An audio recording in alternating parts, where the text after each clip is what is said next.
Hey now, and welcome to Quantum Drive. I'm Rob. I'm Katie. And I'm Mark. And our ongoing mission is to discuss every episode of the Orville. Except sometimes we go off on side missions where we talk about other Orville-related things. Today we'll be discussing the graphic novel Digressions, which was written by David A. Goodman with art by David Cabiza and Michael Atiyah. Before we get into the discussion of this book, Katie, we do have a new review. Yes, I am excited. I know we've been off for a bit, but we did get a new review in the hiatus. This one comes in from Big BK 5DC6. Yeah. Okay, I'm excited. You're like the anticipation. Yeah. What does it say? They say, best Orville podcast. Can't wait until you are back with more shows. I'm excited to be back, which, speaking of which, the new season will be starting very soon. Oh, yes. Which means there will be episodes of us dissecting and discussing the new season 3 episodes of the Orville. And I'm very excited about that. Even more frequently than we used to in the past, because we're going to have to go week by week this time. Oh, I'm excited for season 3. I'm already going to be sad when it's over and all the episodes are out. Don't go there yet, Katie. I know. I want Enjoy to treasure every single episode. And I'm excited that we get to like sit down after and like process it and discuss it and all that good stuff. Agreed. So. If people would like to send messages to us, you can email quantumdrive@thegeekgeneration.com. You can follow us on Twitter at quantumdrivepod. You can join Discord to discuss the show at thegeekgeneration.com/Discord. And if you'd like access to Mark's alternate one-sentence reviews and bonus podcasts, you can support the show on Patreon at thegeekgeneration.com/support. Speaking of Mark's alternate one-sentence reviews, we have a special guest today. We do. It's me. It's Mark. It's Mark. It's Mark. Oh, hi, Mark. Oh, hi. Mark, who joins us for all of the comic book episodes, is rightfully back in his place today. Oh, thanks for having me. Hey, I love when you're on. Yeah, Oh. Mark reads a lot of graphic novels just in general. So you're kind of like an expert to me, I feel like. Oh, yeah. I'm so good at reading. And that's why we have you here.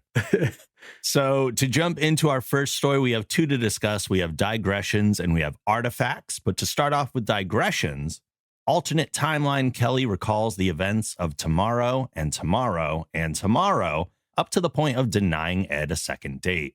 Ed seeks comfort from Gordon at a bar before telling him that he'll take any assignment he's offered at this point. 5 years later, we see an altered version of the crew introduction scene from Old Wounds. The Orville's lead officer in this timeline is Captain Griffith instead of Mercer. Lamar has just been assigned to chief engineer, while Newton has been promoted to first officer. Fortis and Alara both still serve on board, while Isaac is just joining the crew. We join Ed on board the USS Watson, where he's serving as second officer. He requested a transfer to the Jefferson, but Captain Barrett has denied his transfer request to promote him to first officer. We then learn that Ed's motive to transfer to the Jefferson was that Kelly is the first officer of that ship. The Jefferson soon encounters the Orville, and Kelly remembers the failed memory wipe, the crew, and what is destined to happen. She confides in her husband, Cassius, and though he believes her, he convinces her that the Admiralty won't. A few months later, Alara has started to lose her strength as a result of being away from Zalea and will be leaving the Orville. Before she goes, her and Lamar share a kiss. Lamar and Isaac are later seen discussing Alara's replacement when Isaac shuts down. The crew decide to bring Isaac back to Kaelon to find out what's wrong, and we learn here that Dr. Finn is not the chief medical officer of the Orville. As a shuttle from a nearby station is docking with the Jefferson, Kelly is surprised to run into Claire and her boys. She learns that because Griffith was the captain of the Orville, she never requested a position there, and as a result, none of the Finns ever met Isaac. Kelly contacts Admiral Halsey to tell him about what's going to happen when the Admiral confirms that the Orville is already on its way to Kaelon. Mercer is now serving on board the Epsilon Eridani station and brings Gordon on as his chief of staff. Kelly sends a priority message to Tala and Lamar on board the Orville and explains what's going to happen.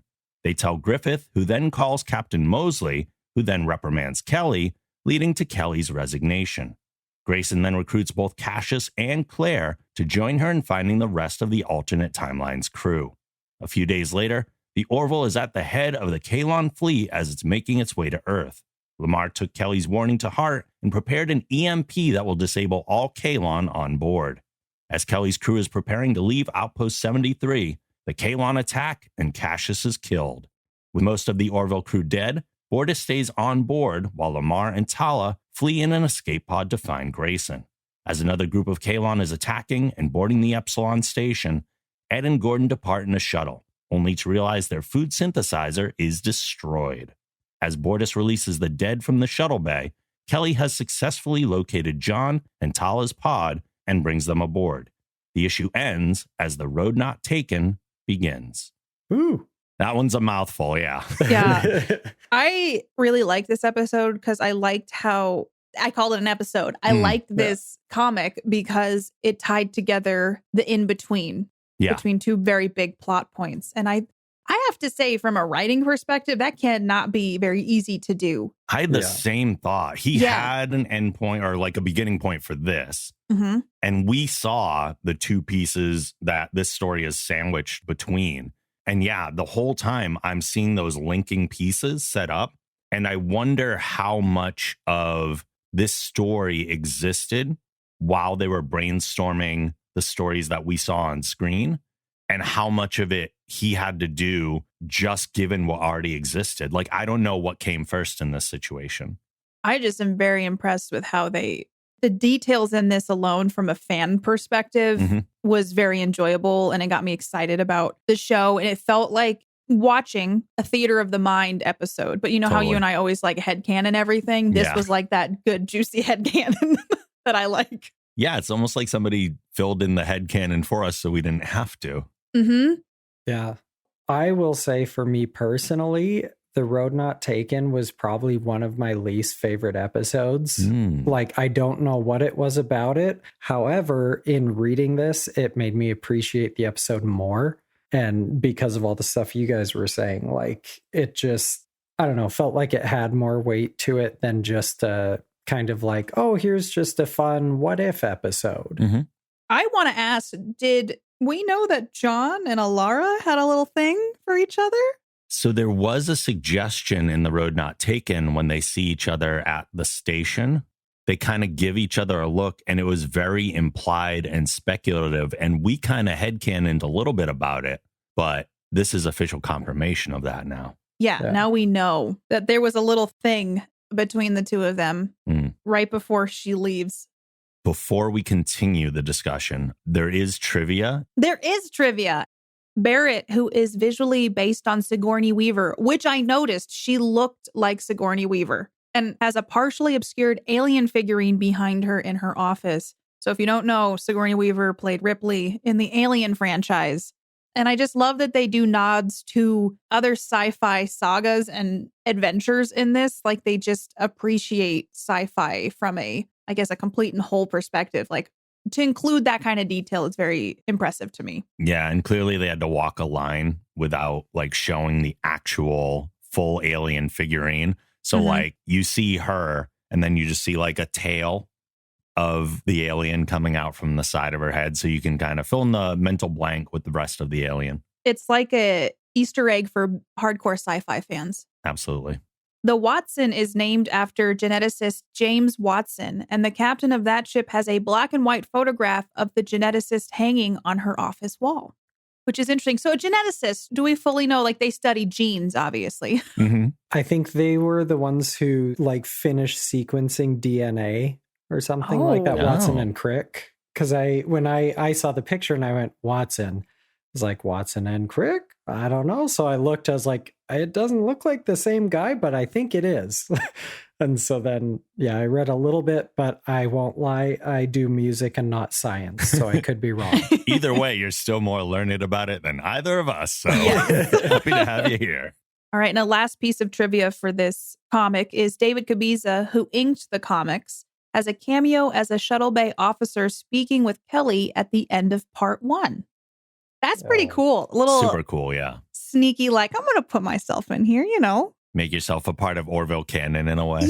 Yeah, which I think is pretty neat that you can as an artist, be like, I want to sneak myself into something. It makes me feel like That's David cool. Cabiza loves this, and I wouldn't put myself in something I didn't love. Absolutely, yeah.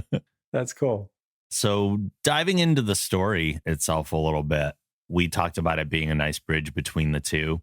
There's some interesting things in the story itself as well. And of course, some nitpicky things, just because we analyze everything based on all the reasons that Captain Barrett gives for not liking Ed, because Ed this whole time is like complaining, oh, she hates me and all that stuff. Mm-hmm. I am surprised that she would promote him instead of just approving the transfer request. Mm-hmm. Because there's got to be a lot of other capable officers that she'd actually get along with. I think that would be easier to find.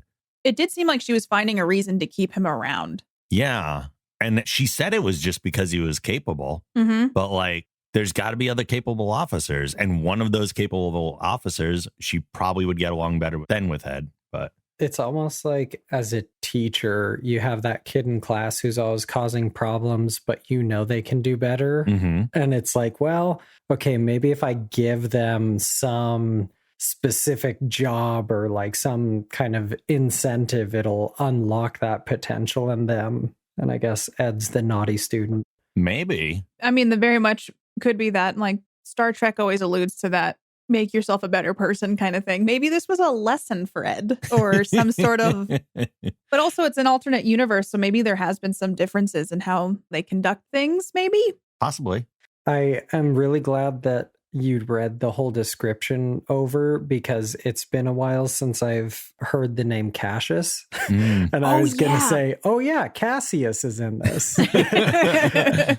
But I thought that was kind of neat that in the alternate timeline, they still found each other because I guess I don't know if she necessarily, I can't remember if she would have known Cassius in kind of our timeline and that Kelly and Cassius did get together and sought him out, or if things still happen to work out that way or what. But he just seems like such a good guy. He does, yeah.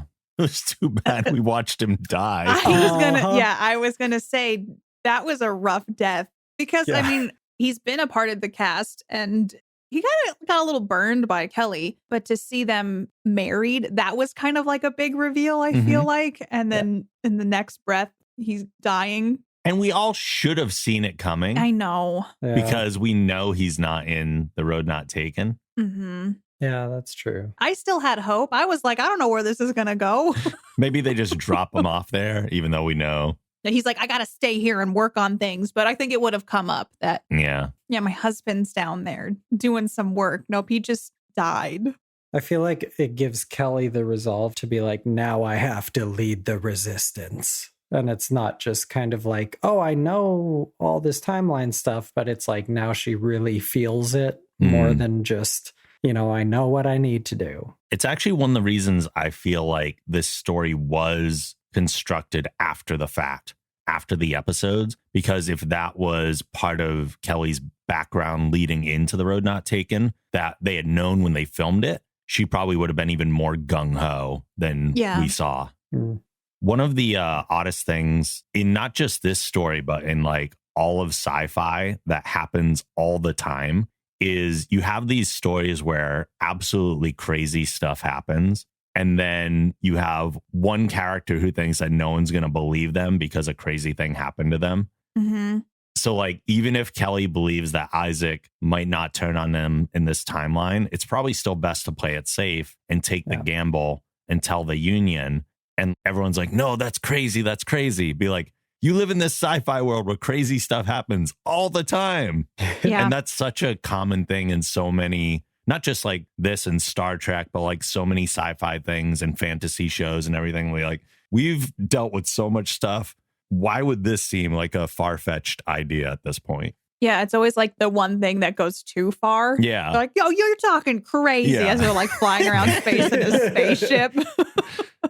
I like that Claire did a scan of Kelly, though, to be like, can you tell that I had a memory wipe done on me? And it was almost like a way to validate, like, hey, I'm not crazy. But I did appreciate that Cassius believed her. And it wasn't like, I don't know, that little detail I appreciated just because, you know, a lot of people were like, okay, lady. Right. And she had a couple people in her corner. And also, you know, when John came up with that just in case EMP thing, it helped kind of control the situation a little bit better. And maybe that they had more faith in Kelly than just like, oh, this lady called us and she's kind of a whack job. Yeah. So I love Isaac, but it always brings up that kind of sadness when you see the Kalon storyline starting to build where I'm like, man, I love Isaac. But because Claire didn't have that relationship with Isaac in this, that's why Kelly was like, oh no, this could go real bad real fast. So it was just a neat way to tie the stories together. I appreciated how they did this, and it kind of helps fill in the blanks for me because I'm always curious about any sort of alternate timeline situation. I mean, if we didn't get this comic, we would not have even known this story. True. So I appreciate that they make supplemental content for the Orville outside of just the TV show. Yeah, because everything we got was implied or suggested, but we had confirmation of very few things. I just appreciate that the universe is bigger than just a TV show. I think one of the things they did really well toward the end of it was kind of that, like, here's the last thing that happens to each of the characters before getting into the episode. And I thought, to me, the most impactful was actually Bortus, because, you know, in The Road Not Taken, we do have this big reveal that he's been underwater for however long. And it's kind of like, oh, crazy. But in this, there's a lot more emotion to it. Yeah. And he's saying goodbye to Clyden, and like, just, I thought that was nice, like, and just had a lot more emotional impact than in the episode it did. Well, it's kind of like the Viking funeral situation too, where he has all the crew, and then he like says, thank you for your service, and like shoots them out, or not shoots them out, opens the bay doors. Yep. And they go out into the ocean. It also explains why the shuttle bay was flooded. Because in the episode, we saw that the shuttle bay was flooded, and we didn't necessarily know why. It was because they opened the doors to let the caskets out. That's why I feel like this specifically, it was just the detail, the level of detail. There's just something to me that I just appreciate. There's a lot of care taken with the story, and I didn't have to headcanon anything to make it make sense. Even the food synthesizer getting broken. Like, now we know how. Yeah. Yeah. Oh, that is really sad to think about Bortus, though, just being down there by himself. Yeah, I think it was like 8 months or something. Yeah. I'd go crazy. I would not. Well, you don't like underwater anyway, so yeah. I don't like underwater, deep ocean, and then by myself. I mean, I guess you could go to the simulator. This is true. Yeah. But we all know how that might go for Oh, no. Bortus will be just fine. Fine. It'll be great. Oh, no. I think just as far as kind of graphic novel wise and art wise, I know I've said it in all of our other ones, but I appreciate how Kabiza shows motion, because it's really just a lot of, you know, lines, but not over the top. It's just kind of suggestive. And I think I just sort of flip back through it, and there are no onomatopoetic words in it. So there's no like boom or ka-chow or any of that stuff. And there are a lot of explosions. And personally, I think that's cool. Like, that you don't need that. There's even one scene where I think it's Kelly's captain says like, what the F were you thinking? And he pokes his finger on the desk, and there's like a force impact of his finger on the desk where it's like, poof. And even just those little things I thought were really well done artistically. And as always, you know, the characters look like the characters, which I can't draw to save my life. So that always impresses me anyway. But I just think the art continued to be really good in this. And yeah, the artists capture the feel of the show and just the spirit of it. And a lot of times, like, I know I'm reading it, but it feels like I'm watching an episode. But the way they convey emotion in the facial expressions too is incredible. Absolutely. And this isn't to say anything ill of the prior issues, but I think David Kabiza's likenesses of the characters continues to improve as we go through each one. Like, they're getting more and more spot on.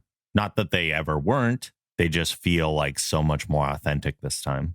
I just love the full page pictures too, where it's just all like art with maybe a couple words. Like, I look forward to those every time I get one of these. I'm like, I can't wait to see the full page pieces.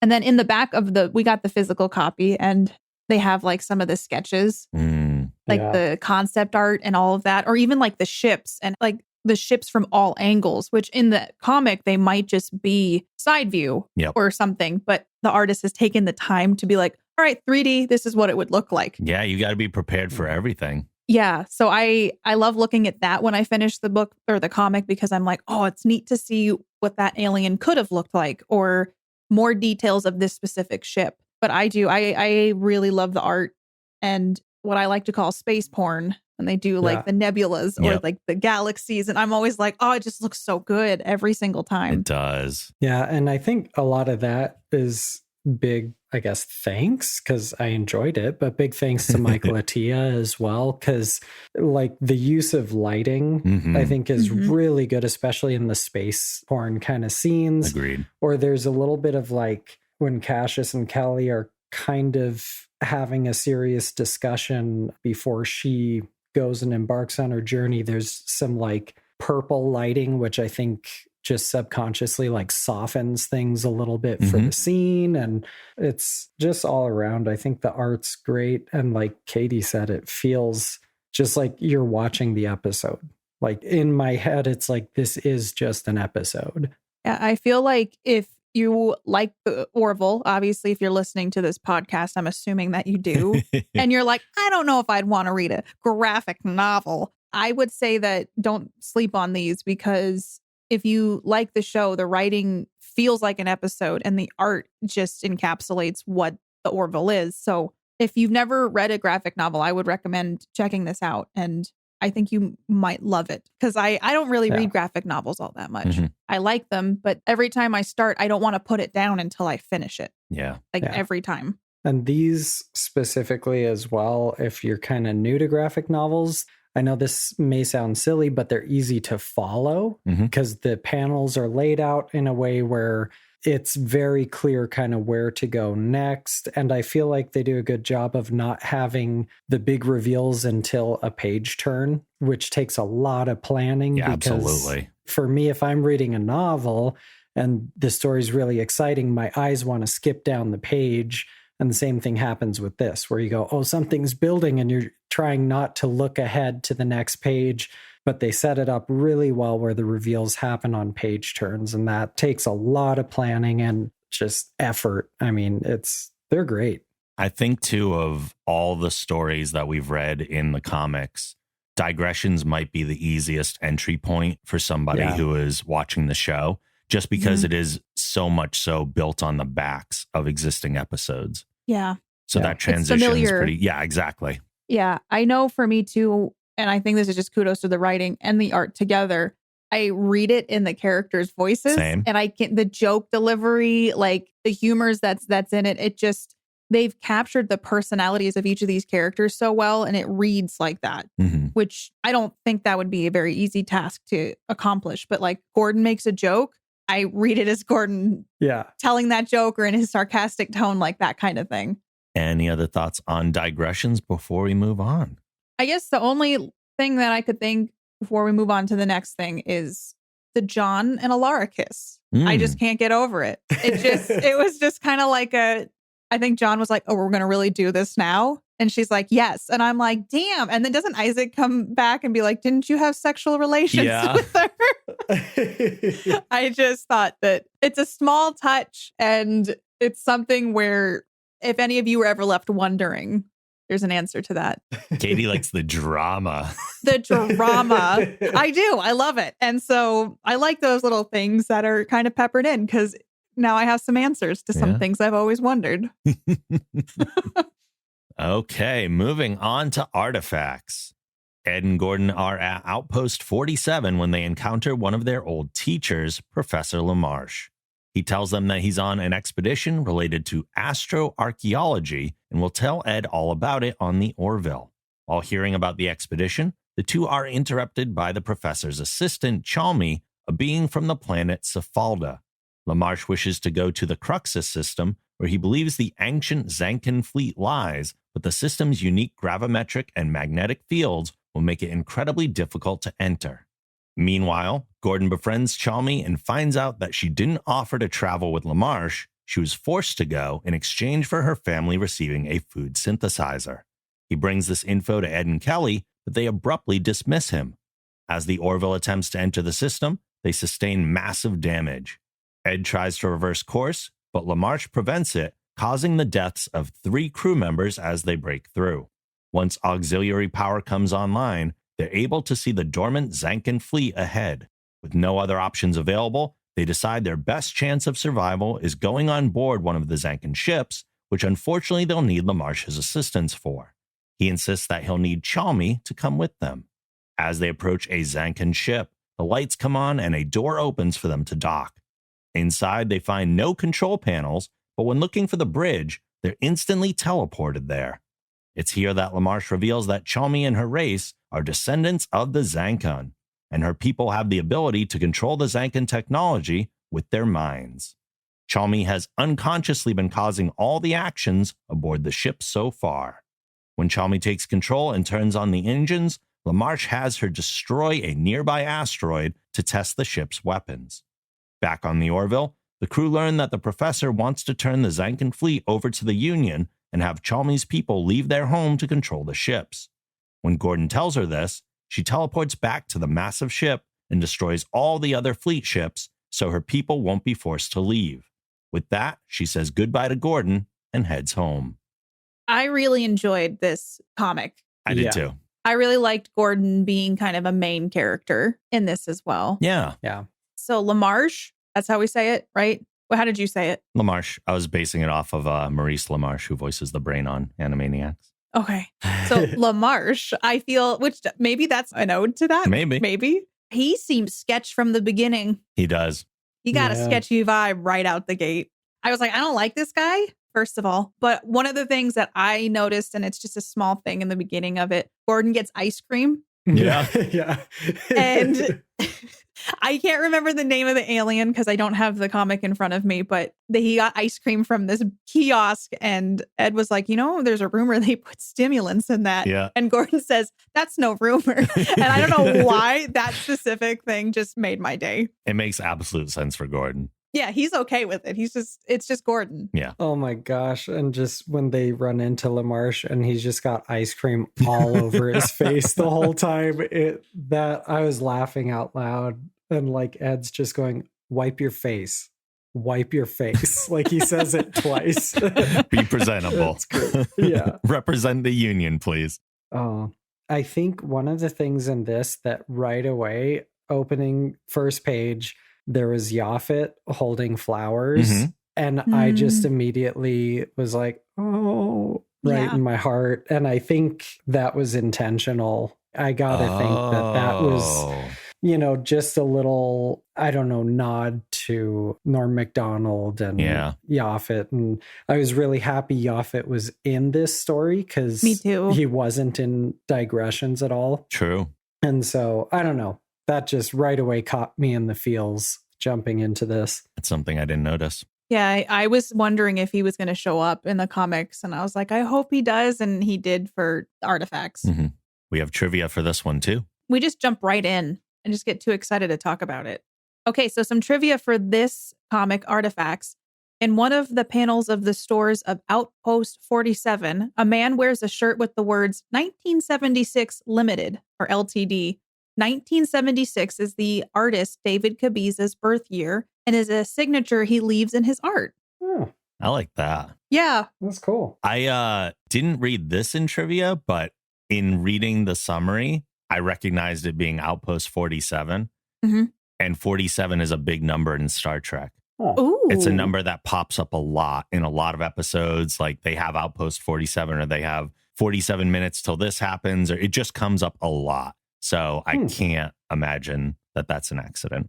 I feel like they have layers upon layers of Easter eggs in the Orville. Yeah. That it's just, you'll find something if you watch an episode or even read this. Like there's always something layered into, like as an homage to another sci-fi series.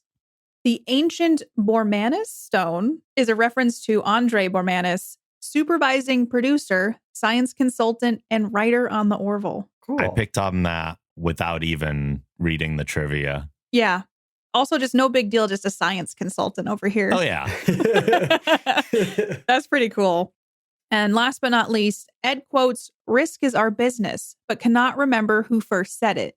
The line is said by Captain James Kirk in the episode Return to Tomorrow from Star Trek, the original series. Love it. Got to get that little Star Trek nod in there. That also either answers a question or makes a question that I have about the Orville even more confusing. Because based on all the stuff that they reference, like they have Kermit on the desk and all the stuff from that era. And I'm like, does Star Trek exist in the Orville? I would love to see something in an episode where they're like, oh yeah, the Union was inspired by the Federation. Like, we watched this on TV a long time ago. So when the time came for us to get to this technological point, we took some nods from that show we used to watch. I feel like a lot of things, sci-fi and horror specifically, never like to acknowledge directly the other things in the universe for some reason. Which is why I think they couldn't remember it here. Yeah. It leaves that still as an open question. Exactly. Yeah. I like that the Muppets are a part of this universe because I love the Muppets with a huge passion. So when I saw Kermit on Ed's desk for the first time, I was like, this is my show. Yeah. Like, didn't they say he was like Kermit the Great Leader? Yes, like it's just, yeah. Bortus asks who he is, and then Ed tries to explain. He's just like, never mind. What were you saying? I do wonder. I've noticed with horror and sci-fi, they will not acknowledge the existence of other things in the universe for some reason. I don't know if it's like an unspoken rule, but like you'll never hear Freddy from Nightmare on Elm Street acknowledge like Jason Voorhees. Even though they've met. Yeah. But prior to that, they never would have. Yeah. Yeah. Like, unless it's a crossover specific thing, like Alien versus Predator, there will not be. I don't know. Maybe it's just to leave us wondering. So we ask questions like this. It can pull you out of the universe sometimes. So, like, the Marvel movie, The Eternals, references Superman. And you're like, whoa. Is that like super meta? It's meta, but it's DC Comics. It's not another Marvel comic, but he's still acknowledging comic books. Yeah. Or it's like zombie movies where it's like, we don't know what zombies are. It's right. Like, come on. Right. We've seen this. I liked that they had the, 4 brothers system or whatever with the 4 celestial bodies and the science aspect of it with the gravity making it such a problem to get in because you're being pulled in all these different directions by the suns. And that was cool. Yeah. I want to talk about, it's Chalmy. Is that how you were pronouncing her name? I was saying Chalmy. Chalmy. I'll go with that because I don't know if there is an official way. We've never heard it said. So it's kind of interpretation. Yeah. That's the thing with the comic book. That's a little strange. So it's what we say. In the back of the book, David Cabiza had a bunch of different concept art for what she could have looked like. And I just thought it was interesting based on the options that he had, like 8, I believe. And the one that they landed on, I did want to protect her at all costs. Oh, absolutely. Though. Yeah. And I was like, Gordon, I'm glad that they are friends. And I like that Gordon noticed the suspiciousness of LaMarche. So I appreciated that there was this kind of blossoming of their friendship and Gordon going like, this doesn't seem right. There's something about this that's really off. They traded her, or he gave a food synthesizer to his parents to take her. Like, that's still suspect, even though she's like, I'm supposed to go back. I'm like, that's still really weird. Yeah. Not only is that the scene that obviously makes it that LaMarche is super sketchy, but that's the same scene that I had a feeling that Chalmy was related to the Zankin. Mm-hmm. Because if it was that much of a thing that needed to be done and the story is pointing it out, it's like, okay, Chalmy's important for a bigger reason, or else she doesn't need to be here. Yeah. But like Mark was saying, going into that system is so dangerous. They're starting to go into that system and Ed's like, all right, this is a necessary risk. We should pull back. And LaMarche just goes like, I'm going to push us into the system further, and gets 3 people killed. Just almost like wild obsession is the best way to describe his character. Oh, yeah. And this is not a new trope for a lot of like sci-fi. I mean, TV in general.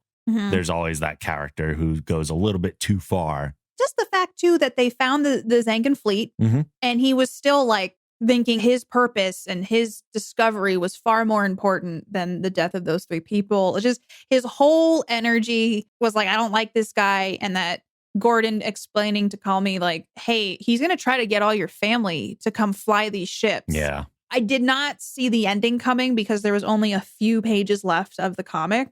The fact that she got back into one of the ships and then destroyed the fleet and then took that one home. Yeah. Like, the thing is that there's still one out there, which I feel like is kind of important. And I don't think there's a garage they're going to fit it into. No. So I tucked that away. I mean, clearly, with them being in the Union, they have to file a report on this, I'm assuming. Well, they've skated by some things like this before. True. I just appreciated that she was like, no, I'm not going to let this be the future for my family, my friends. And just that the entitlement of this professor was just off-putting. And even after discovering it, and yes, he was right that this is where the fleet was hidden. He deserves to be in the brig. Agreed. Well, and you could tell Gordon cared about Chalmy and was like the good guy from the get-go because he got her mac and cheese. Yes. And if you get someone mac and cheese.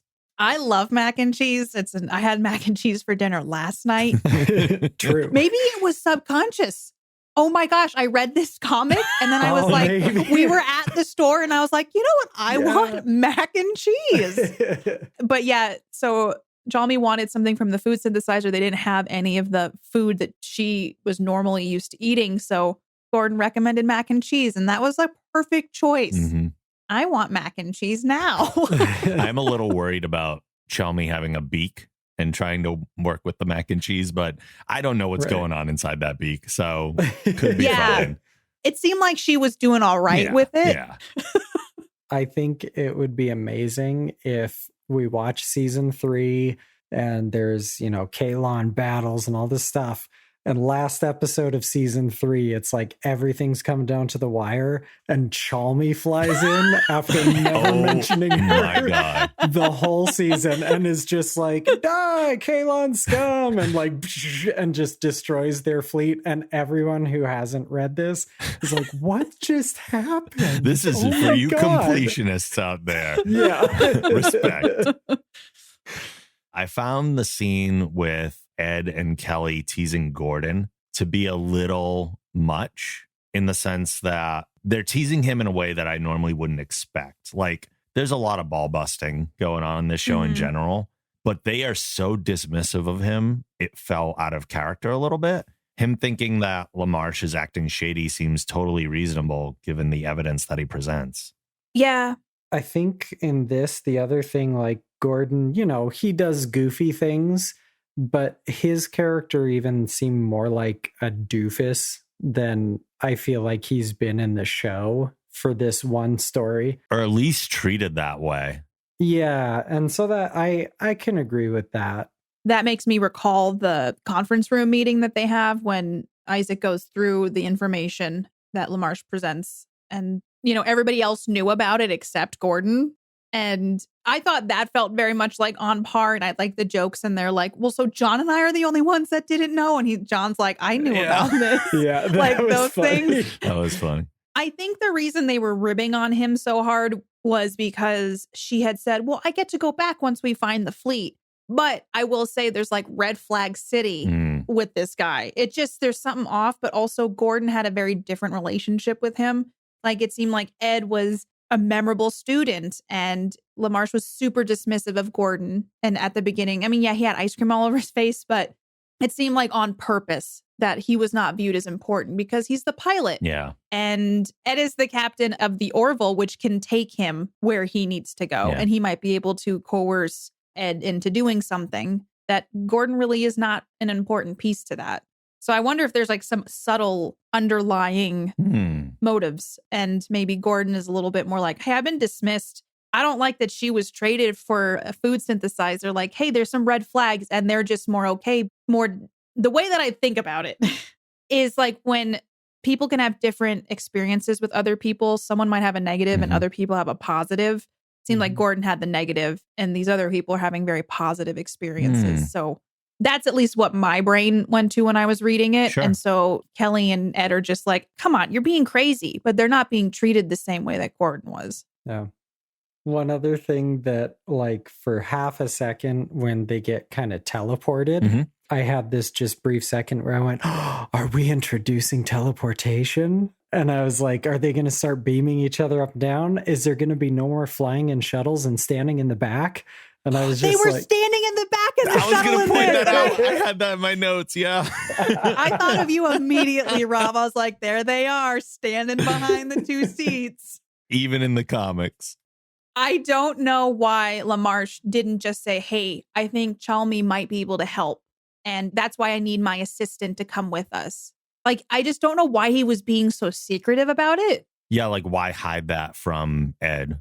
Like, he's already in the brig. He's already caused a lot of havoc. It just seemed like an odd, like, I won't go if I can't bring my assistant. It was almost like that entitlement or that power move where it's like, oh, let me show you what I know. LaMarche does strike me as somebody who lords information over others. Yeah. So I can see him unnecessarily withholding it until he wants to reveal it. It was interesting, too, that when Ed has the meeting with the Admiral, all of the, like, he's been not accepted by the scientific community for a while. His views are all over the place. I thought that was really interesting. One more red flag that they shouldn't have busted Gordon's balls about. Yeah. You had brought up the design of Chalmy earlier. And as we've said before, I really like Chalmy's design because the comics do allow for more elaborate alien designs than we would probably see on TV. Just because creating a Chalmy, if you're not doing CG, would be a nightmare from like prosthetics and finding someone to fit in the costume of that size and all that stuff. So I do really appreciate seeing the imaginative species that they come up with for the comics. Yeah. Which makes me hope that someday she does show up in the series, because though there'd be a lot of work to make her a reality, I think. But yeah, I appreciate that we get to see things we probably couldn't see on the show purely because of actual limitations, making television and access to CGI and effects and things like that. Yeah. Wow. They're also, just throwing it out there, in this, each book had the F word. Oh, it's true. And again, with the comics, I felt like, so in previous comics, I was like, whoa. And it seems so just like, oh my gosh, I'm not used to this. And in Digressions, it seemed a little bit like it made sense because it was when Kelly's captain was yelling at her, like, what the F are you doing? And so I went, oh, that seems a little like, whoa, because they haven't said any other like vulgar, quote unquote, words up to that point. But in this one, Gordon, when there's some big reveal, he says like, Mortis. Me. And I went, that makes sense. And that one I'm okay with. Yeah. And so again, I go with the Orville, new home on Hulu. I'm like, are they going to be dropping a few F-bombs or? They priming the pump? Yeah, exactly. I think there might be even some sexy scenes. Oh my gosh. Some scandalous. Maybe some booty. I don't know. I have a feeling like it's going to be a more amped up adult version of the Orville. It's going to be like Game of Thrones. Oh boy. There is this isn't a trivia thing that I read either. I just kind of noticed it when I was reading. Gordon drops the all too famous Star Wars line, I have a bad feeling about this. Oh. Nice. It exists in every Star Wars movie. Nice. Every single one? I don't think I would have noticed that. But I also had a bad feeling about it as well. But it worked out in the end, I think. Yeah. The ship was a cool idea that it's controlled by their minds. Yeah. And Isaac was like, hey, there's no panels. I haven't seen any since we got here. So I personally really enjoyed the idea of a space civilization that created technology that you can control ships with your mind. I want a chair built to my size and specifications as well as that chair was built for Chalmy. She just kind of like melted right into that thing. It was made for her. Exactly. Like literally. Yeah. I just think, how come LaMarche didn't also say, hey, Chalmy, you have to open the door? Like, was she already thinking those things about a door opening or like a way to get inside? He suggested that they said something along the lines of, oh, you can't go home until we can get inside and do all this stuff. So he put the subconscious He incepted the thought Yeah. into her brain because he was basically using her as a subconscious controller. That makes a lot of sense. I was just thinking about that and I'm like, was she just ready? Like, because it's in her DNA to know what to do here. But that does make sense that there's also that motive that has been implanted. It was basically just reacting to her subconscious thoughts before she was making them herself, the actual orders. Yeah. In the end, though, I'm glad that LaMarche didn't get what he wanted and Chalmey got to go home with, I think, the technology that is rightfully hers and her society's. Oh, yeah. As well. Absolutely. Because LaMarche was just trying to like, oh, this is mine. I discovered it. Yeah. Which is also, I don't know if that's a commentary on anything. I think there might be a subtle commentary there, which... Perhaps. Appropriation of alien technology? Oh, you know, like Christopher Columbus. Yeah, so it brings up some philosophical questions, which I enjoy that internal discussion and then thinking about like, oh, Chalmey got to take that power back. And I think I appreciated that ending more than if, you know, because sometimes the Orville has very realistic endings where things don't go the way you think they're going to go. And it's not always that feel good moment. But I feel like this time Chalmey got vindicated and LaMarche got his just desserts. Speaking of LaMarche, there's one panel that I would like to point out from an artistic perspective. And it goes along with a thing that Mark had said before, where we don't see a lot of like emphasis or action lines. So when they do use them, it really, really makes that scene stick out. The panel in which LaMarche is ordering Chalmey to fire on the asteroid, he looks insane. Yeah. Yeah. And you see the emphasis lines all over the place. His hand is even like in a fist and everything. It's like, this guy's gone over the edge. Yeah. And while we thought it was just a motive of getting these things, there's some sort of weird power trip happening here too. Yeah. Which I think is something these comics do well, is showing us the emotion and showing us, like, you get the vibe of the character. Like, yeah, you can watch the ones on TV and you know, you have that already in your head of their movements and their speech patterns and things. But when they introduce these new characters, you get a feel for that person. Like right out the gate, I was like, LaMarche is just, do not like his presence. And so you get this, you build it almost, the new character, and they get just as much life as the main cast. There's something up with that old man mustache right from the get-go. There was. And it just got worse at every stage. Agreed.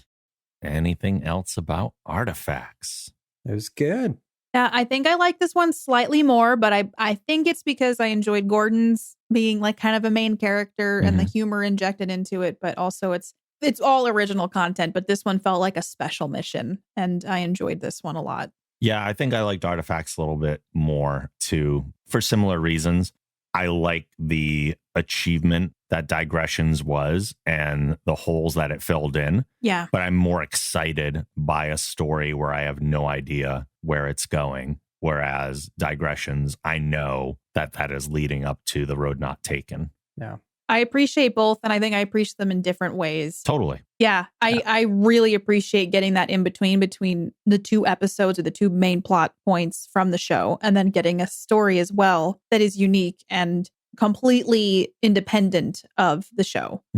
So honestly, this is, I think if I were to recommend one for someone to start with, I would say the Digressions comics would be the best one to start with, and then they could go back to the first and second. I agree. Yeah. Okay. Well, it looks like that is it for this episode of Quantum Drive. But we will see you all very, very soon for season 3. Yes! In the future. In the future. This very near future. Quantum Drive is a production of the Geek Generation. If you like this show, be sure to check out our other podcasts on the Geek Generation Network at thegeekgeneration.com. If you'd like to support the show and get access to exclusive bonus podcasts along with other perks, you can visit our Patreon campaign at thegeekgeneration.com/support. You can follow Quantum Drive on Twitter at Quantum Drive Pod and me at TheRobLogan. You can follow me on Twitter at PlayKatiePlay and on Twitch at Katie Peters Plays. And Katie is spelled Katie. Please rate the show and write a review on Apple Podcasts. If you do, we may read your review on an upcoming episode. Finally, questions and comments can be sent to quantumdrive@thegeekgeneration.com. We're out of here for now, but we'll see you soon in the future.